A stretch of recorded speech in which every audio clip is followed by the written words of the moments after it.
한국조선업? 이제 끝물 아닌가요? 인건 비싼 중국한테 다 먹혔잖아요. 불과 몇 년 전까지만 해도 여러분은 이런 이야기를 귀에 못이 박히도록 들으셨을 겁니다. 저가 수주, 납기 지연, 그리고 중국의 무서운 인해 전술. 대한민국 경제의 엔진이 꺼져가고 있다는 절망적인 분석들이 쏟아졌죠. 실제로 많은 투자자가 조선업을 떠났습니다. 이제 배 만드는 건 사양산업이라며 침을 뱉었죠. 하지만 2026년 현재 어떤 일이 벌어지고 있는지 아십니까? 전 세계 바다의 판도가 완전히 뒤집혔습니다. 중국이 1등이다? 틀렸습니다. 전 세계 선주들이 한국 조선소 앞에 줄을 서고 있습니다. 숫자를 보세요. 중국 조선소들의 수주 점유율은 2024년 70%대에서 2025년 56%로 폭락했습니다. 그 빈자리를 누가 채웠을까요? 바로 대한민국입니다. 한국의 수주 점유율은 14%에서 22%로 수직 상승했습니다. 전 세계 선박 발주량 자체가 27%나 줄어든 불황 속에서 한국만 혼자 질주하고 있는 겁니다. 단순한 호황이 아닙니다. 이건 전율 돋는 역전극이자 100년 만에 찾아온 거대한 해양 패권의 이동입니다. 오늘 이 영상을 끝까지 보지 않는다면 여러분은 대한민국 경제가 만들어내는 역대급 부의 축적 기회를 또다시 남의 집 잔씨 구경하듯 놓치게 될 것입니다. 중국의 저가 공세를 이겨낸 한국 조선업의 뉴 슈퍼 사이클, 그리고 이것이 우리 경제와 여러분의 계좌에 미칠 파급력까지 오늘 영상 하나로 완벽하게 정리해드립니다. 먼저 숫자부터 보시죠. HD 한국조선해양의 2025년 3분기 영업이익이 전년 대비 164.5% 폭등했습니다. 삼성중공업은 99% 증가했고요.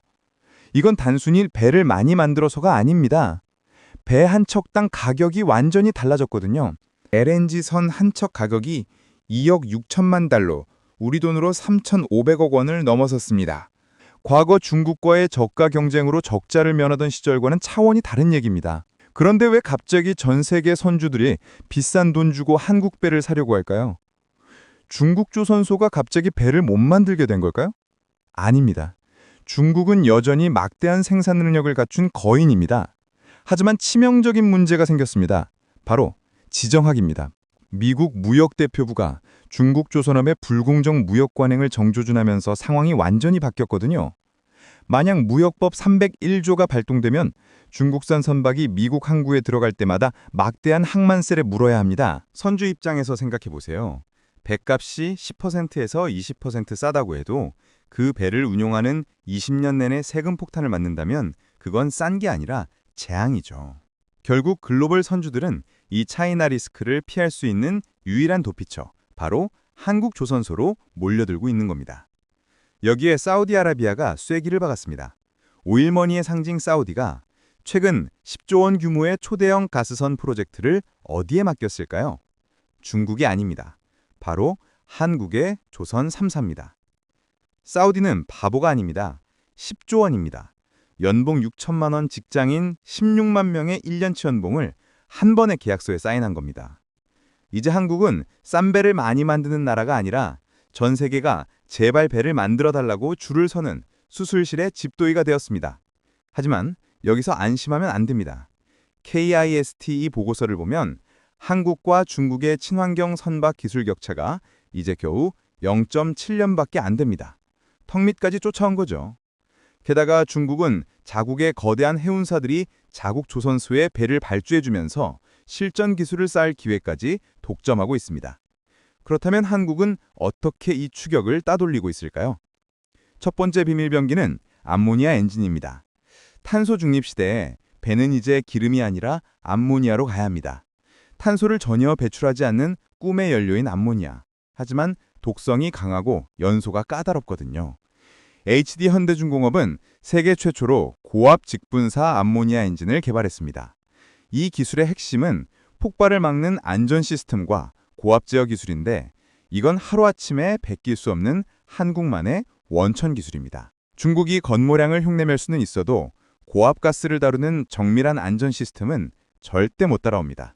중국이 개발을 시도하고 있지만 실제 상용화까지는 최소 3년에서 5년이 더 걸릴 것으로 업계는 보고 있습니다. 두 번째는 SMR, 소형 모듈 원자로입니다. 한 번 연료를 넣으면 20년 동안 지구를 도는 배를 상상해 보세요. HD 한국조선해양과 삼성중공업은 미국의 테라파워, 시보그 같은 글로벌 원자력 기업들과 손잡고 바다 위의 원전, MSR 추진선을 개발하고 있습니다. 이건 단순한 배가 아니라 해운 물류의 패러다임을 완전히 바꿀 게임 체인저거든요. 연료비가 거의 제로에 가깝고 탄소 배출도 완전히 제로입니다. 글로벌 해운사들이 침을 흘리는 이유죠. 세 번째 카드는 미국과의 동맹입니다. 하나오션이 왜 미국 필리 조선소를 인수했을까요? 바로 전 세계에서 가장 폐쇄적인 시장, 미국 방산 시장을 뚫기 위해서입니다. 지금 미 해군은 심각한 문제에 직면해 있거든요. 중국 해군을 견제해야 하는데 정작 배를 고칠 조선소가 없어서 발을 동동 구르고 있습니다. 미국 내 조선소들은 노후화됐고 중국 조선소는 안보상 절대 쓸 수 없으니까요. 한국조선업은 이제 미국의 안보 파트너로서 연간 20조 원 규모의 미 해군 MRO, 즉 유지보수 시장을 선점하게 될 겁니다. 이것은 단순한 수출이 아닙니다. 한국조선업이 미국의 안보를 책임지는 핵심 기지가 되었다는 뜻입니다. 그렇다면 경제적으로는 어떤 의미가 있을까요? 투자자분들이 가장 궁금해하실 부분이죠. 결론부터 말씀드리면 조선업은 이제 전통적인 중공업이 아니라 첨단 기술주로 재평가받아야 합니다. 왜 그런지 하나씩 뜯어보겠습니다. 첫째, 피해의 혁명이 일어났습니다. 과거 조선업은 전형적인 을의 입장이었습니다. 선주가 깎아달라고 하면 깎아줘야 했죠. 하지만 지금은 완전히 달라졌습니다. 친환경 규제가 강화되면서 새로운 기술이 탑재된 배만 발주가 가능하거든요. 그런데 이런 배를 만들 수 있는 곳이 전 세계에 몇 군데 없습니다. 한국, 일본, 그리고 일부 유럽 조선소 정도죠. 공급자 우위 시장이 된 겁니다. 특히 암모니아선이나 SMR 추진선 같은 신기술 선박은 마진율이 기존 선박보다 5%에서 10% 더 높습니다. 이건 기업의 영업이익률을 구조적으로 레벨업 시킬 수밖에 없죠. 둘째, 시의 통제입니다. 한국 조선업의 가장 치명적인 내부 리스크는 사람입니다. 숙련공들의 대거 은퇴와 청년층의 제조업 기피 현상으로 인해 용접, 도장 등 핵심 공정의 인력 부족은 한계 상황에 도달했고 인건비 문제는 고질적입니다.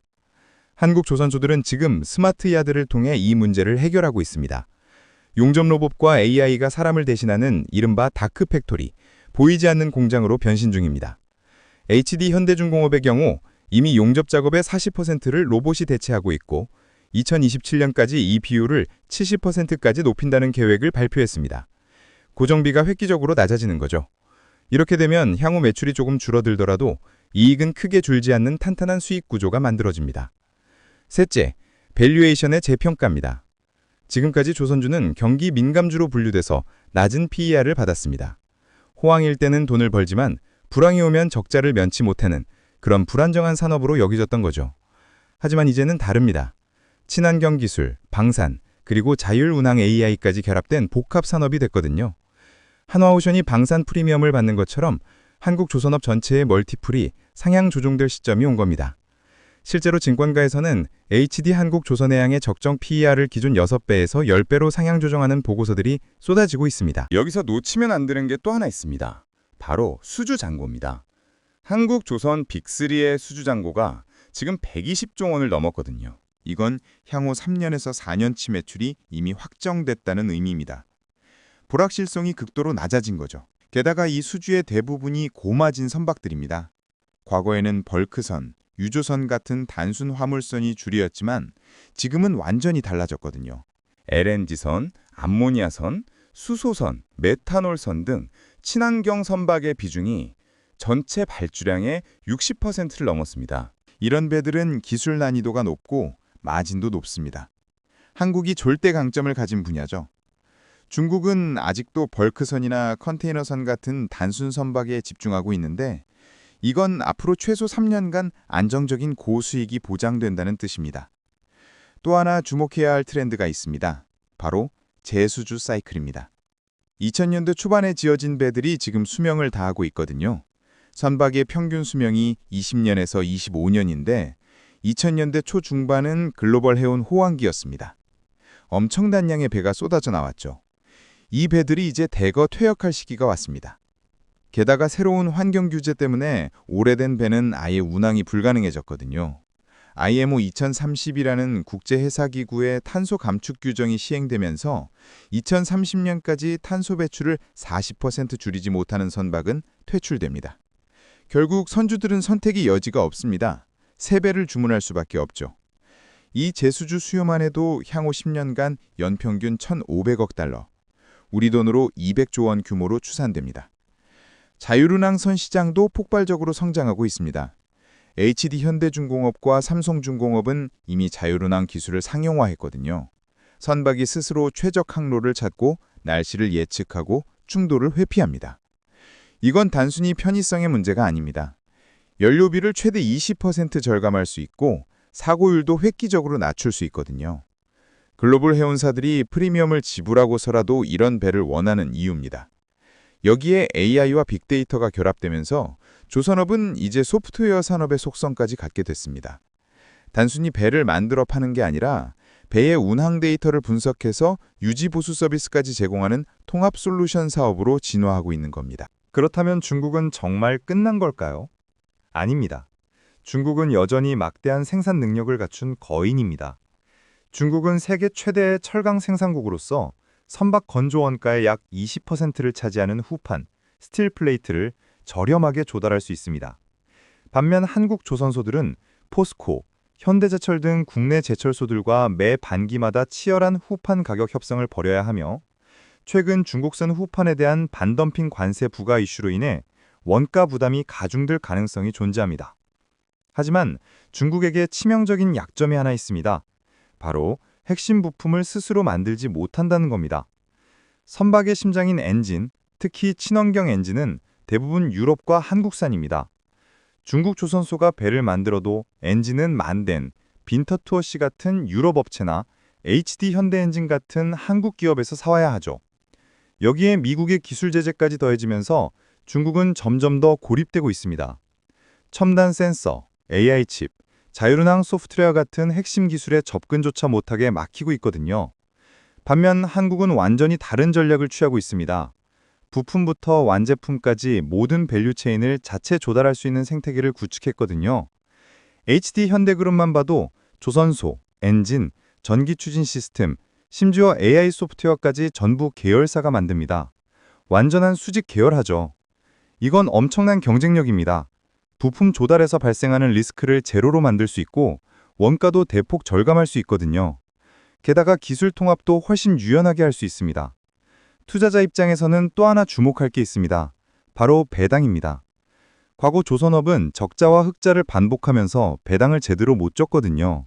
하지만 지금은 달라졌습니다. HD 한국조선해양은 2024년부터 본격적인 배당을 재개했고 삼성중공업도 배당 정책을 강화하고 있습니다.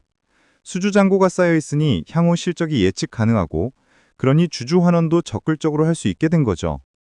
일부 증권사들은 2026년부터 한국 조선주들의 배당 수익률이 3%에서 5%까지 올라갈 것으로 전망하고 있습니다. 물론 리스크도 있습니다. 한국조선소는 멤브레인 타입 LNG 화물창 기술 특허를 보유한 프랑스 GTT사에 척당 선가의 약 5%를 로열티로 지급하고 있습니다. 이는 조선소 영업이익률을 갉아먹는 주 원인이죠. 중국이 GTT 기술 라이선스를 획득하여 한국과 동일한 품질의 화물창을 제작할 수 있게 된 상황에서 이는 더욱 큰 위협이 될 수 있습니다. 또한 글로벌 경기 침체가 오면 선박 발주 자체가 줄어들 수 있습니다. 물론 지금은 과거처럼 경기만 보고 배를 주문하는 시대가 아닙니다. 환경 규제 때문에 어쩔 수 없이 배를 바꿔야 하는 강제 수요가 발생하고 있거든요. 이건 경기와 무관하게 지속될 수밖에 없는 구조적 수요입니다. 게다가 한국 조선소들은 이미 3년에서 4년치 물량을 확보해놨기 때문에 단기적인 경기 변동에 크게 흔들리지 않을 가능성이 높습니다. 마지막으로 주의해야 할 건 환율입니다. 조선업은 수출 산업이니까 원화 강세는 악재죠. 하지만 한국 조선소들은 이미 환해지를 통해 이 리스크를 상당 부분 관리하고 있습니다. 게다가 배 가격 자체가 워낙 올라서 환율 변동의 영향이 과거보다 덜합니다. 마진율이 높아졌기 때문이죠. 결국 핵심은 이겁니다. 한국 조선업은 이제 단순히 배를 만드는 제조업이 아니라 첨단 기술과 소프트웨어가 결합된 종합 솔루션 산업으로 탈바꿈했습니다. 과거의 경쟁이 누가 더 싸게 만드느냐의 싸움이었다면 미래의 경쟁은 누가 더 스마트한 배를 만드느냐의 싸움이거든요. 그리고 이 싸움에서 한국은 압도적으로 앞서 있습니다. 중국이 여전히 거대한 공장을 돌리며 배를 찍어낼 때 한국은 그 배를 움직이는 심장을 만들고 두뇌를 설계하고 심지어 운항 데이터까지 관리하는 설계자이자 운영자로 진화했습니다. 이건 단순한 호황이 아닙니다. 전 세계 바다를 지배하는 미 해군과 에너지 큰손들이 한국 배 없이는 움직이지 못하는 구조가 만들어진 겁니다. 뉴 슈퍼사이클의 서막이 오른 겁니다. 위기를 기회로 바꾸고 추격을 초격차로 따돌린 한국 조선업. 지금이 바로 이 거대한 파도에 올라탈 때입니다. 물론 투자 판단의 책임은 여러분 본인에게 있습니다. 산업의 심장을 확인하세요. 단순히 배를 많이 만드는 회사가 아니라 엔진 원천 기술을 가졌거나 미국 함정 MRO 시장에 진입한 기업의 리포트를 읽으세요. 그들이 내는 이익의 질이 다릅니다. 주가 시세판만 보지 마세요. 조선업이 벌어들이는 막대한 현금이 배당으로 나올 때 그 돈을 다시 주식에 태우십시오. 이 배당금이 여러분의 노동의 가치를 대신 수행하는 소중한 자산이 될 것입니다. K조선은 이제 더 이상 땀 흘려 쇠를 깎는 산업이 아닙니다. 전 세계 바다의 질서를 설계하는 지식 집약 산업입니다. 중국이 껍데기를 만들 때 우리는 그 배의 영혼을 만들고 있습니다. 세상의 변화를 읽는 눈을 기르십시오. 숫자는 거짓말을 하지 않습니다. 오늘 여러분이 내린 결단이 20년 뒤 당신의 은퇴 식탁을 대기업 부장의 식탁보다 풍성하게 만들 것입니다.